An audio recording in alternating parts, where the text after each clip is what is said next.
بسم اللہ الرحمن الرحیم۔ 5 عورتوں کو مرتے وقت تھوڑی سی بھی تکلیف نہیں ہوگی۔ وہ 5 عورتیں کون سی ہیں؟ جاننے کے لیے ویڈیو مکمل دیکھیں۔ نزع کے وقت مسلمان کو جو تکلیف ہوتی ہے اس پر اللہ رب العزت کی جانب سے نیکیاں عطا کی جاتی ہیں، جیسا کہ سنن ابن ماجہ میں بروایت حضرت عائشہ رضی اللہ عنہا سے مروی ہے کہ رسول اللہ صلی اللہ علیہ وسلم ان کے پاس تشریف لائے اس حال میں کہ ان کے پاس ان کا کوئی قریبی رشتہ دار موت کی سختی میں مبتلا تھا۔ رسول اللہ صلی اللہ علیہ وسلم نے مشاہدہ فرما کر حضرت عائشہ رضی اللہ عنہا سے فرمایا، اپنے رشتہ دار پر غمگین نہ ہو، اس لیے کہ یہ اس کی نیکیاں ہیں۔ نیز حضرت عائشہ رضی اللہ عنہا سے ہی اس مضمون کی روایت ہے کہ جب سے رسول اللہ صلی اللہ علیہ وسلم کی وفات کی تکلیف میں نے دیکھی، اب میں کسی مسلمان میت کی حالت نزع کی تکلیف کو اس کے حق میں برا نہیں سمجھتی۔ بس مذکورہ حدیث سے معلوم ہوتا ہے کہ نزع کے وقت ہونے والی سختی مرنے والے کی بدعمالیوں کا ہرگز نتیجہ نہیں ہوتی۔ مسلمان کے حق میں اس پر اجر و ثواب اور گناہوں کی معافی کی ہی امید رکھنی چاہیے۔ ناظرین، 5 عورتوں کو مرتے وقت تکلیف نہیں ہوگی۔ حضرت سیدنا عثمان غنی رضی اللہ تعالی عنہ نے فرمایا، دنیا میں 5 لوگ ایسے ہیں جن کو مرتے وقت تکلیف نہیں ہوگی، ان کی روح آسانی سے نکلے گی۔ حالت نزع میں انسان کی آدھی روح اندر ہوتی ہے اور آدھی روح باہر ہوتی ہے، اور بندہ تکلیف میں ہوتا ہے۔ اس وقت انسان کو پیاس اتنی لگتی ہے کہ انسان یہ چاہتا ہے کہ سمندر کا پانی پی جاؤ، اور اگر بالفرض 7 سمندر کا پانی وہ پی بھی جائے پھر بھی اس کی پیاس کبھی ختم نہیں ہوگی۔ روح نکلتے وقت انسان کو جو تکلیف ہو رہی ہوتی ہے وہ ناقابل بیان ہے۔ حضرت سیدنا عثمان غنی رضی اللہ تعالی عنہ نے فرمایا، یہ 5 لوگ ایسے ہیں کہ انہیں مرتے وقت ذرا بھی تکلیف نہیں ہوگی، یعنی موت آسان ہوگی اور بغیر تکلیف کی ہوگی۔ پوچھا گیا کہ جناب وہ کون سے 5 لوگ ہیں جنہیں موت کی سختی میں بھی نرمی میسر ہوگی؟ تو فرمانے لگے کہ سب سے پہلا شخص وہ جو اپنے ماں باپ کی موت کے بعد، یعنی ماں باپ کے مرنے کے بعد وراثت کا حصہ اپنی بہنوں کو پہنچانے میں جلدی کرتا ہے، یعنی وراثت کا حصہ اپنی بہنوں کو جلد اور بر وقت پہنچاتا ہے۔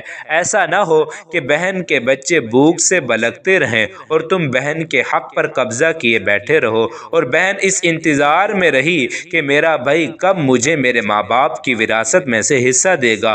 بہت بار یہ بھی دیکھنے میں آتا ہے کہ بہن کی شادی نہیں ہوئی جبکہ والدین دنیا سے رخصت ہو گئے تو بھائی نے کہا کہ کوئی بات نہیں، جب بہن کی شادی کروں گا تو اس کا حصہ اسے جہیز کی صورت میں دے دوں گا۔ یاد رہے کہ اسلام میں بہنوں کو جہیز دینا فرض نہیں جبکہ ان کا وراثتی حق دینا فرض ہے۔ دراصل عورت کو جہیز دینا یہودیوں کی رسم ہے، اسلام اس کی ترغیب نہیں دیتا، لیکن اسلام میں عورت کا وراثتی حصہ دینا فرض ہے۔ واضح رہے کہ والدین کے ترکہ میں جس طرح ان کی نرینہ اولاد کا حق و حصہ ہوتا ہے، اسی طرح بیٹیوں کا بھی اس میں شرعی حق و حصہ ہوتا ہے۔ والدین کے انتقال کے بعد ان کے ترکہ پر بیٹوں کا خود تنہا قبضہ کر لینا اور بہنوں کو ان کے شرعی حصے سے محروم رکھنا ناجائز اور سخت گناہ ہے۔ بھائیوں پر لازم ہے کہ بہنوں کو ان کا حق و حصہ اس دنیا میں دے دیں، ورنہ آخرت میں دینا پڑے گا، اور آخرت میں دینا آسان نہیں ہوگا۔ حدیث مبارکہ میں اس پر بڑی وعیدیں آئی ہیں۔ حضرت سعید بن زید رضی اللہ تعالی عنہ فرماتے ہیں کہ رسول اللہ صلی اللہ علیہ وسلم نے فرمایا، جو شخص کسی کی بالشت بھر زمین بھی از راہ ظلم لے گا، قیامت کے دن 7 زمینوں میں سے ہی اتنی ہی زمین اس کے گلے میں توق کے طور پر ڈالی جائے گی۔ ایک اور حدیث مبارکہ میں حضرت انس رضی اللہ تعالی عنہ فرماتے ہیں کہ رسول اللہ صلی اللہ علیہ وسلم نے فرمایا، جو شخص اپنے وارث کی میراث کاٹے گا، یعنی اس کا حصہ نہیں دے گا، تو اللہ تعالیٰ قیامت کے دن اس کی جنت کی میراث کاٹ لے گا۔ یاد رہے کہ جہیز کی رسم اسلام کی رسم نہیں بلکہ یہودی کی رسم ہے، اور اس کا سب سے بڑا نقصان کہ جس طرح یہودیوں کی عورتوں کو بغیر جہیز کے کوئی شخص قبول نہیں کرتا، اسی طرح آج اسلام میں بھی عورتوں کی شادیوں میں سب سے بڑی رکاوٹ جہیز ہے۔ غریب آدمی کی بیٹی بیٹھی بیٹھی بوڑھی ہو گئی گئی کہ جہیز کا کوئی بندوبست نہ ہو سکا۔ اسی طرح اگر کوئی شخص یہ کہے کہ میں بہن کا وراثتی حصہ تو نہیں دے سکتا، البتہ جب اس کی شادی کا وقت ہوگا تو جہیز دے دوں گا، لہٰذا فرمایا گیا کہ بہنوں کو بر وقت حصہ دینے والے کی روح موت کے وقت بڑی آسانی سے نکلتی ہے۔ ایک عورت کا بھائی جب فوت ہوا تو اس عورت نے بہت اصرار کیا کہ مجھے بھی قبرستان میں لے چلو، میں بھی اپنے بھائی کی قبر پہ جانا چاہتی ہوں۔ خیر اس کے اصرار کو قبول کیا گیا اور اسے قبرستان میں اس جگہ لے جایا گیا جہاں اس کے بھائی کی تدفین ہونے والی تھی۔ اس کے دیکھتے ہی دیکھتے میت کو قبر میں اتارا گیا اور اس کے بھائی کو مٹی کے سپرد کر دیا گیا۔ جب دعا کی باری آئی تو تمام عزیز و اقارب کے سامنے اس روتی ہوئی بہن نے آسمان کی جانب اپنے ہاتھ اٹھائے اور آسمان کی جانب دیکھا، اس کا دل رو رہا ہے، آنکھیں چھم چھم برس رہی ہیں۔ اس نے ایک ایسی دعا کی کہ لوگوں کے مردہ ضمیر کو جگا دیا۔ روتی ہوئی بہن نے آسمان کی جانب دیکھ کر فریاد کی کہ اے میرے مالک، اے انصاف کرنے والے، آج میرا بھی انصاف کر دے۔ رو رو کر کہنے لگی، میرے مالک تم میرے اس ظالم بھائی کو اپنی رحمت سے دور رکھنا، ایسے دور رکھنا جیسے اس نے میرے والدین کی وراثت سے مجھے دور رکھا۔ میرے بچے بھوک سے بلکتے رہے لیکن اس ظالم کو میرے بچوں پر ذرا بھی ترس نہ آیا۔ میں اپنے بچوں کو حرام جانور کا گوشت کھلانے پر مجبور ہوئی۔ میرے بچوں نے بڑی ہی غربت کی زندگی گزاری ہے، جبکہ میرے اس ظالم بھائی کو کبھی بھی حیا نہ آئی، کبھی بھی رحم نہ آیا کہ میں اپنی بہنوں کی وراثت کا جو ان کا حق ہے اسے ادا کروں۔ اے میرے مالک تو آج انصاف کر دے، اور جس طرح سے اس نے میری وراثت کے حق سے مجھے دور رکھا ہے اسی طرح تو اسے اپنے رحمت سے دور کر دے۔ تو ناظرین، صرف ایک لمحے کے لیے دل پر ہاتھ رکھ کر یہ سوچو کہ جب تم اپنی بہنوں کو ان کی وراثت کا حق ادا نہیں کرو گے تو کیا تمہاری بہنیں تمہارے لیے مغفرت کی دعا کریں گی یا جہنم کی دعا کریں گی؟ بہن کے لیے ظالم بن کے مرو گے یا مظلوم بن کے؟ ناظرین، بہن کا حق کھانا ایسا ہے جیسے خنزیر کا گوشت کھانا۔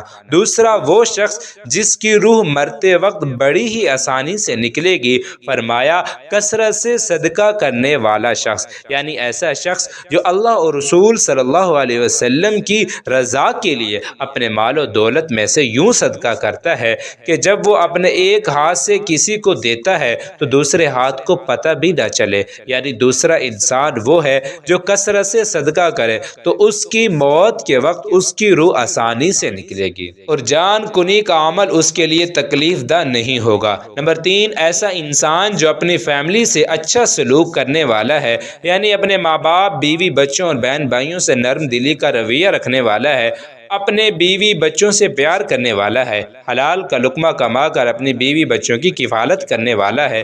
بزرگان دین فرماتے ہیں کہ جب رزق تنگ ہونے لگے تو دسترخوان کو وسیع کر لیا کرو، یعنی اپنے بیوی بچوں پر خرچ کرنا بھی صدقہ ہے، انہیں کھلانا پلانا صدقہ ہے۔ لہذا ایسا شخص جو اپنی فیملی پر خرچ کرتا ہو اور ان سے حسن سلوک کرتا ہو تو جب وہ دنیا سے رخصت ہوگا تو اس کی روح نکلنے میں آسانی ہوگی اور اسے کوئی تکلیف نہیں ہوگی۔ اسی طرح حضرت عثمان غنی رضی اللہ تعالی عنہ نے جو شخص یہ سوچ کر نماز ادا کرتا ہے کہ جو نماز وہ ادا کر رہا ہے وہ میری نبی صلی اللہ علیہ وسلم کی آنکھوں کی ٹھنڈک ہے، نماز دین کا ستون ہے، نماز مومن کی معراج ہے، اسلام و کفر میں تفریق ہے، تو 5 وقت کا نمازی موت کے وقت کسی قسم کی سختی میں مبتلا نہ ہوگا۔ پھر فرمایا 5واں وہ شخص جو قرآن کی تلاوت کرے، یعنی خود بھی قرآن پڑھتا ہو، دوسروں کو بھی قرآن سکھاتا ہو۔ پھر فرمایا راتوں کی تنہائیوں میں اٹھ اٹھ کر قرآن پڑھا کرو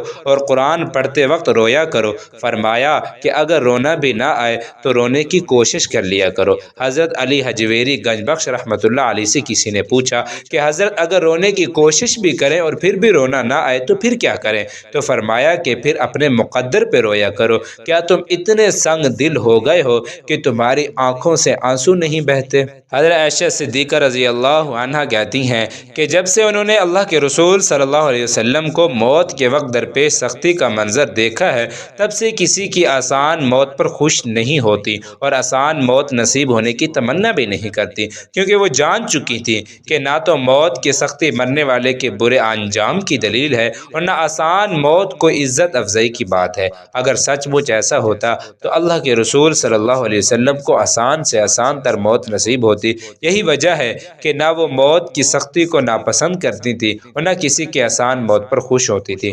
موت کی سختی کے بارے میں حضرت عائشہ رضی اللہ تعالی عنہ سے روایت ہے کہ آپ رضی اللہ تعالی عنہ فرماتی ہیں کہ میں نے رسول اللہ صلی اللہ علیہ وسلم کو حالت نزع میں دیکھا۔ آپ صلی اللہ علیہ وسلم کے پاس پانی کا ایک پیالہ رکھا ہوا تھا۔ آپ صلی اللہ علیہ وسلم اس میں ہاتھ داخل کرتے اور پھر اپنے چہرے پر پھیر لیتے تھے اور فرماتے کہ یا اللہ، موت کی سختی میں میری مدد فرما۔ مختلف احادیث مبارکہ سے معلوم ہوتا ہے کہ مومن کی روح بہت آسانی سے نکلتی ہے اور روح کے نکلتے ہی اس کے لیے خوشخبریاں شروع ہو جاتی ہیں، جبکہ کافر کے بارے میں آتا ہے کہ اس کی روح انتہائی سختی کے ساتھ قبض کر لی جاتی ہے اور اسی وقت سے ہی اس کے برے احوال شروع ہو جاتے ہیں۔ البتہ متعدد احادیث مبارکہ میں یہ بھی مذکور ہے کہ اللہ تعالیٰ نے موت کے اندر ایک ایسی شدت و سختی رکھی ہے کہ اس کا احساس دنیا سے جانے والے ہر شخص کو ہوتا ہے، خواہ وہ نیک مسلمان ہو یا بد ہو، کافر ہو یا مومن۔ لیکن مومن پر جو تکلیف آتی ہے وہ اس کے گناہوں کی معافی اور درجات کی بلندی کے لیے ہوتی ہے، جبکہ کافر پر تکلیف اس کے بدعمالیوں کی سزا کے طور پر آتی ہے۔ چنانچہ ایک حدیث میں آتا ہے کہ مومن گناہ کرتا ہے، اس وجہ سے اس پر موت کے وقت سختی کی جاتی ہے تاکہ اس کے گناہوں کا کفارہ ہو، اور کافر بھی نیکی کے کام کرتا ہے تو اس پر اس کی موت کے وقت کچھ آسانی کر دی جاتی ہے تاکہ اس کے ان اچھے کاموں کا بدلہ ہو۔ اس حدیث سے یہ بات معلوم ہوتی ہے کہ ہر شخص کی موت اس کے دنیا میں کیے گئے اچھے اور برے اعمال کے مطابق ہوتی ہے۔ تاہم حضرات علماء کرام اور محدثین رحمۃ اللہ علیہ نے یہ لکھا ہے کہ مومن کو جو بھی تکلیف ہوتی ہے، خواہ وہ تکلیف اس کے گناہوں کی بخشش کے لیے ہو یا اس کے درجات کی بلندی کے لیے ہو، وہ حالت نزع یعنی عین روح نکلتے وقت سے پہلے ہوتی ہے، اور جب اس کی روح نکل رہی ہوتی ہے تو اس وقت اللہ تعالیٰ اس کی تمام تکالیف کو دور فرما کر سہولت اور آسانی سے روح قبض کر لیتے ہیں اور آنے والے مراحل بھی آسان فرما دیتے ہیں۔ واللہ عالم۔ اللہ پاک سے دعا ہے کہ ہم سب مسلمانوں کی موت کے وقت کی سختیوں کو دور فرما کر ہمارا خاتمہ ایمان پر نصیب فرمائے۔ آمین ثم آمین۔